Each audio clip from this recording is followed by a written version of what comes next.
Picture this: Donald Trump, a man who thrives on controversy and headlines, suddenly dismisses the Jeffrey Epstein files as boring.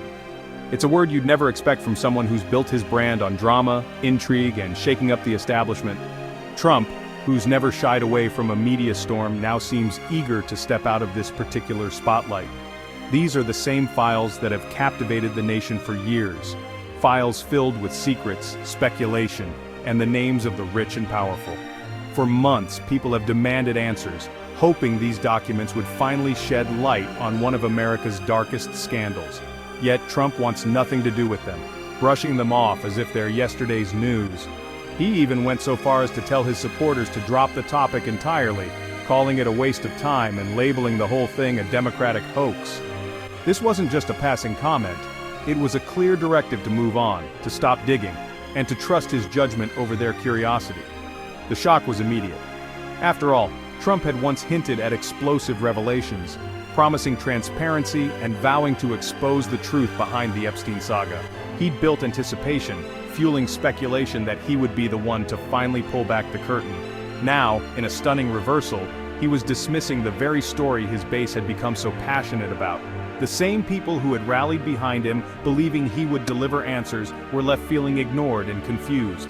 Supporters who had expected real answers felt blindsided and, in some cases, outright betrayed. They had invested their hopes in Trump's promises, only to see him walk away from a fight they believed mattered most. It was like a rock star telling his most loyal fans that their favorite song, the one they came to hear, wasn't worth playing anymore. The sense of letdown was palpable, echoing through rallies and online forums alike. Trump's sudden shift created a visible rift, leaving his followers not just confused, but also frustrated and divided. Some tried to defend his decision, while others questioned his motives, sparking debates that threatened to fracture the movement. For a movement built on the promise of exposing corruption and holding the powerful accountable, this felt like a retreat. The very foundation of draining the swamp seemed to be crumbling, at least in the eyes of those who saw the Epstein files as a symbol of everything wrong with the system. He'd once promised to drain the swamp, to shine a light on the darkest corners of American power. But now, it looked as if he was shutting the door on one of its murkiest secrets, leaving many to wonder if the truth would ever come out. The Epstein files, once a rallying cry, became a wedge issue, dividing Trump from some of his most loyal supporters, and raising uncomfortable questions about loyalty, transparency, and the pursuit of truth. The question lingered in the air: why the sudden change? Was it political strategy, personal interest, or something deeper? No one seemed to have a clear answer, and speculation only grew. And as the dust settled, one thing was clear: the promise of truth, once so central to Trump's message, now felt more uncertain than ever. Supporters and critics alike were left waiting, wondering if the real story would ever be told. The Epstein case did the impossible. It united Americans across the political spectrum. Democrats, Republicans, independents, everyone wanted answers. Lawmakers from both parties demanded the files, insisting the public had a right to know. The case's shocking details and high-profile connections fueled suspicions of a cover-up. This wasn't just curiosity, it was a demand for justice. The rare bipartisan pressure put the Trump administration in a tight spot. When both allies and opponents want the same thing, refusing transparency looks suspicious. The Epstein files became a test of the government's willingness to be open. Despite the outcry, the voices of the public grew louder with each passing day. People from all walks of life gathered outside government buildings, their faces etched with frustration and determination. The air was thick with chants demanding transparency, and the streets echoed with calls for justice. It was clear that the nation was watching, waiting, and refusing to be ignored. Yet the Trump administration dug in its heels, showing no signs of backing down. Security around the White House tightened, and officials appeared at press conferences with carefully rehearsed statements, sidestepping the questions that mattered most. The administration's posture was one of defiance, as if hoping the storm would simply pass. They refused to release the Justice Department's Epstein records, citing vague reasons like ongoing investigations and national security. The files remained locked away, hidden behind layers of bureaucracy and secrecy. Each denial only added to the sense of mystery, making the public wonder what truths were being kept from them. In a surprising twist, Trump even insulted his own supporters, calling them weak for pushing the issue and questioning their loyalty. His words stung, but they also fueled the determination of those demanding answers, uniting people across political lines in their quest for the truth. This public resistance only deepened suspicions. What was so explosive in those files that the government was so desperate to keep them hidden? Journalists pressed harder, digging for clues, while legal experts debated the administration's justifications on national television. Every refusal fueled more speculation and eroded trust. Newsrooms buzzed with theories, and anchors debated the implications late into the night. The story dominated headlines, and the nation's attention was riveted on the unfolding drama. The administration's stance became a defining feature of the controversy, a symbol of the growing divide between those in power and the people they served. Political panels dissected every move, and the debate over transparency versus secrecy raged on. "Trust us, you don't need to see this," was the message, but few were convinced. Social media exploded with skepticism as citizens questioned the motives behind the administration's secrecy. Hashtags demanding answers trended nationwide, and online forums buzzed with speculation. The more they resisted, the more people believed there was something to hide. Whispers of conspiracy grew louder, and the sense of unease spread like wildfire through communities across the country. The wall of secrecy became a powerful symbol of the conflict between government control and the public's demand for truth. It was no longer just about one case, it was about the fundamental right to know what was being done in the people's name. The controversy grew, with the administration's resistance only making the story bigger. Each new refusal, each evasion only added fuel to the fire, drawing more attention and more outrage. The American people wanted answers, not excuses. They demanded accountability, transparency, and above all, the truth. The protests swelled, and the calls for justice became impossible to ignore. And so, the fire of suspicion kept burning, lighting up the night with hope, anger, and the unwavering belief that the truth would one day come to light. Then came the missing prison tapes. The footage from Epstein's cell the night he died had crucial gaps. Those blank minutes became instant fuel for conspiracy theories. How could cameras fail at the most critical moment in a high-security prison? The official technical glitch explanation only deepened public skepticism. Trump tried to deflect, calling the controversy a political attack and a witch hunt. But the missing video and official denials left the public in the dark. Theories multiplied, trust eroded, and the demand for real answers grew louder.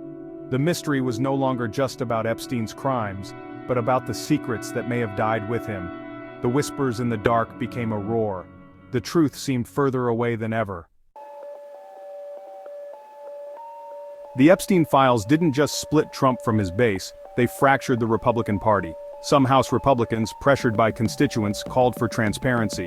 Others stayed loyal to Trump or feared the fallout of releasing damaging information. The party's mixed signals and internal arguments made them look divided and weak. Democrats seized on the chaos, highlighting GOP disarray. The controversy exposed cracks in the party's unity and strategy. The Epstein scandal became more than a political headache. It was a test of the party's future direction. The internal strife was impossible to ignore. Suddenly, the Trump administration changed course. The Justice Department asked a federal court to unseal secret grand jury transcripts from the Epstein case. It was a dramatic reversal after months of stonewalling. Deputy Attorney General Todd Blanche promised to protect victims' identities, offering limited transparency. The move was widely seen as political damage control, not a true commitment to openness. The final decision rested with a federal judge, and the process would be slow and complicated. Still, it gave hope to those demanding answers. But the administration's motives were questioned. Was this real transparency, or just a PR move? The path to full disclosure was still uncertain. The public watched, waiting for real answers. The Justice Department's move came swiftly, almost as if in direct response to a bombshell Wall Street Journal report that had just surfaced. The report detailed the existence of a mysterious birthday album connected to Jeffrey Epstein, an album that, according to sources, contained a personal letter allegedly written by Donald Trump himself. The timing of the Justice Department's action raised eyebrows, fueling speculation that the two events were more than just coincidental. The birthday album, with its faded photographs and handwritten notes, quickly became the center of a media frenzy. The alleged Trump letter tucked between the pages was said to contain personal messages and references that reignited long-standing rumors about Trump's relationship with Epstein. News outlets and social media exploded with theories, dissecting every detail of the album and the supposed letter. Trump wasted no time in responding. At a hastily arranged press conference, he categorically denied ever writing the letter, dismissing it as a complete fabrication and labeling the entire story as part of a coordinated smear campaign against him. He insisted that the letter was a forgery, designed to damage his reputation and distract from more pressing national issues. The disputed letter instantly became a new flashpoint, further polarizing an already divided public. For Trump's critics, the letter was seen as damning evidence of a much closer relationship with Epstein than previously admitted.